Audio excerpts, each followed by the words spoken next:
Hello and welcome back to the grant writing course. This is the lesson 5 of this module 4. In this module 4, we are looking at writing the grant proposal step by step.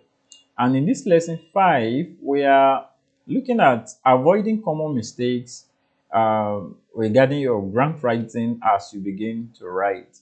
From this module 4, we've actually examined several lessons. In the lesson 1, we look at how to structure your proposal. In lesson 2, we have a walkthrough of a live proposal and also the sample. In lesson 3, we also have a walkthrough of another sample proposal. In lesson 4, I take you through how to understand a call for proposal or application with ChatGPT using AI to understand what each of those proposals stand for. So in this lesson 5, we're looking at avoiding common mistakes like copy and pasting, being vague, or lack of data in your writing. So we're going to be looking at this because it's very, very important. So let's call this the mistake proofing room. So we're about to shine light on some of the most common errors new grant writers make and how you can completely avoid them. Because writing a solid proposal is not just about knowing what to include, it's also about knowing what not to include. So in this lesson, we talk about the 3 biggest traps: copy and pasting, vague writing, lack of data. So we're going to be tackling them one after the other. So the mistake 1 is the mistake of copy pasting from old proposals. Why does this happen? It happens because you find a past proposal, maybe one that got funded, right? And so you change the name, you tweak some few words, and then you submit it. Sound efficient, right?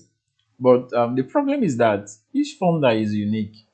They have different priorities, they have different styles, and also they have different buzzwords that we've talked about in the past lessons. So when you paste without customizing, funders can smell it from a mile away. They can know that this is a copy and paste work.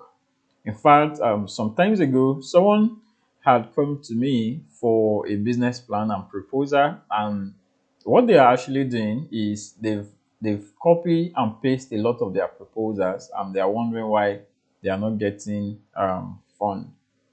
So it feels lazy, and it shows that you didn't really read their guidelines carefully. So when you are copy and pasting, it feels lazy, and then it shows to the funders that you don't pay attention to their guidelines, neither do you really care about it. So a real example we are looking at here, let's say a funder is asking for climate smart agriculture for coastal women, for example. Receives a proposal saying this grant will empower youth in dryland farming. No, this is a turn off.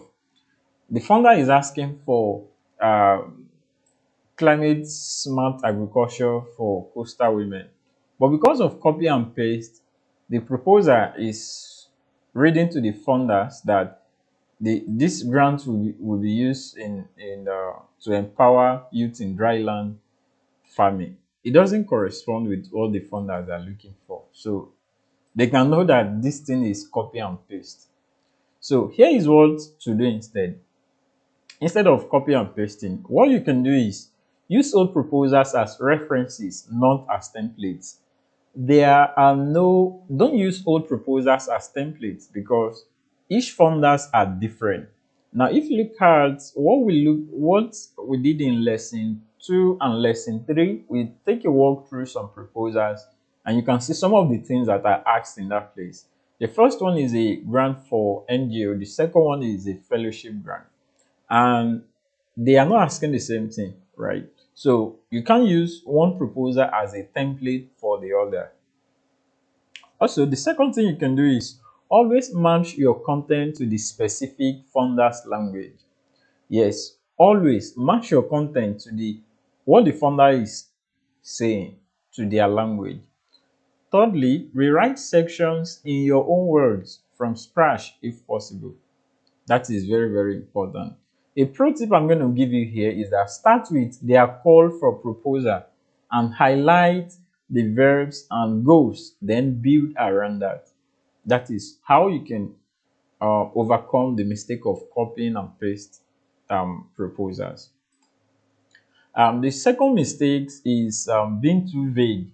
So what does being too vague, what does it mean? It means, number one, we will empower the community. Or when you are saying we will provide support for women, or when you are saying our project will improve livelihoods, how? If you look at in the comments that I've given to some of the students on the WhatsApp group, we talk about some of your projects, we talk about some of your problems, we look at this is some of the things that need improvement. So when you are writing your grant, you don't want to be vague. You don't want to use this thing is affordable, for example. A lot of businesses use affordable. But that word is too vague. If you say quality, what does it mean? Because it's subjective. Is there a definite definition for what you are talking about? So you don't want to be vague. We will empower the community. Which community? Just mention we will empower so place. It's not vague. But if you just say we will empower the community, or you will support and will provide support for women, how many women are you going to provide support for, and for how long? Or our project will improve livelihoods. How? In what way will it improve? So these are some of the things to note when you are writing your proposal. You don't want to be vague and don't want to copy and paste. So if you look at all of these three examples, it might sound novel to you, but what does it mean? How, when, how many? We will empower the community. How? We will provide support for women. When?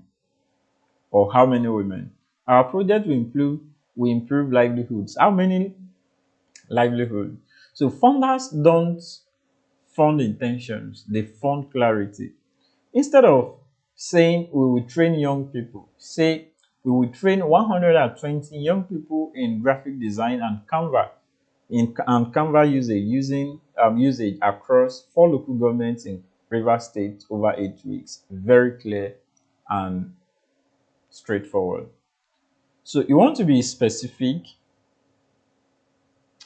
You want to be specific. You want it to be measurable, and you also want it to be believable. So why does this matter? It matters because when you are vague, funders get nervous. When you are vague, funders get nervous. It feels like you are guessing. That is what it means. So you don't want to be vague. You don't want to be seen guessing. You should say this is the project and this is the result, right? So that is very, very important.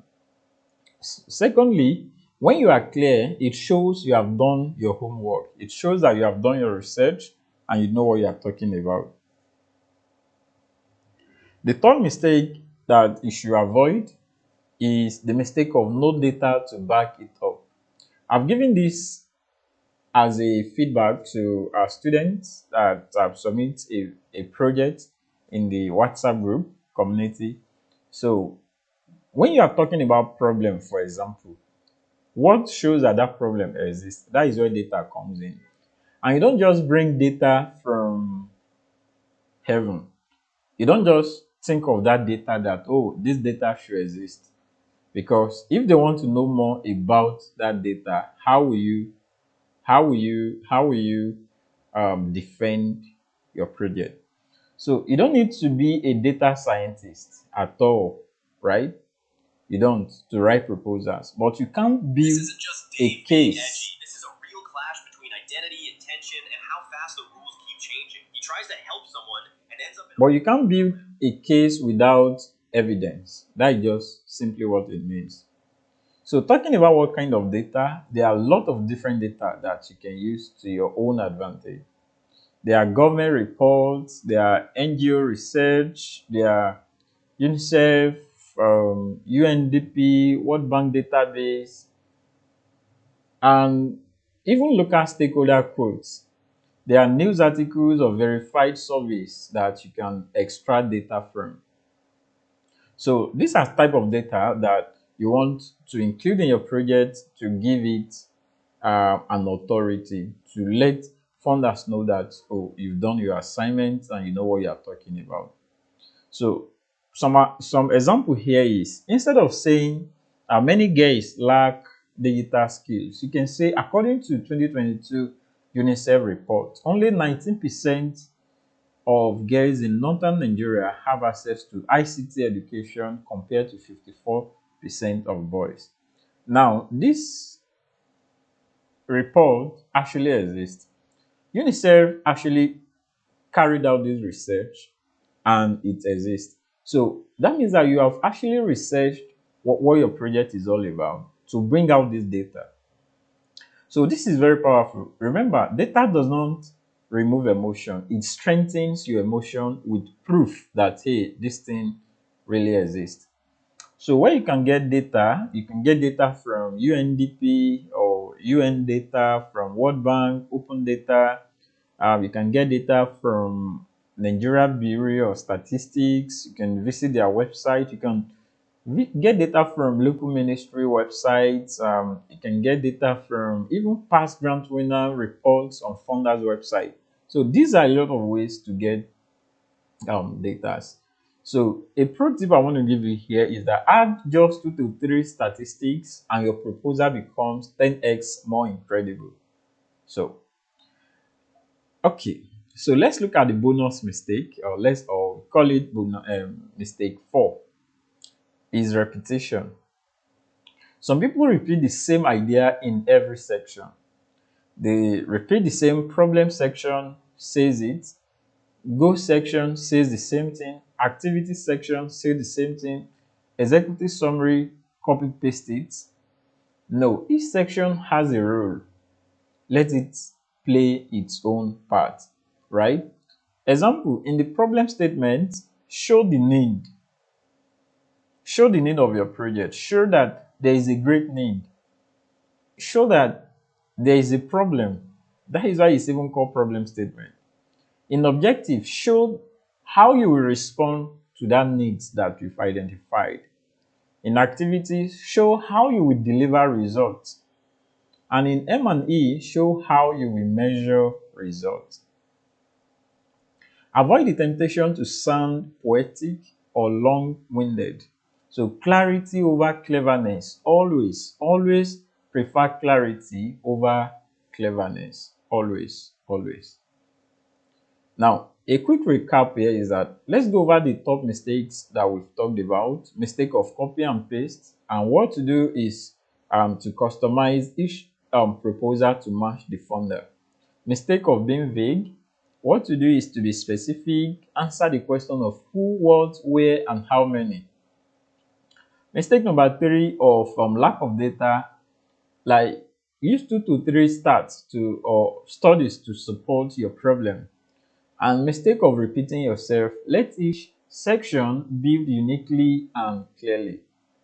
So the challenge for you today is review the proposal draft you are working on. Ask yourself, have I reused content without tailoring it? Ask yourself also, am I specific in every paragraph? That is number 2. First thing you are going to ask yourself is, have I reused content without tailoring it?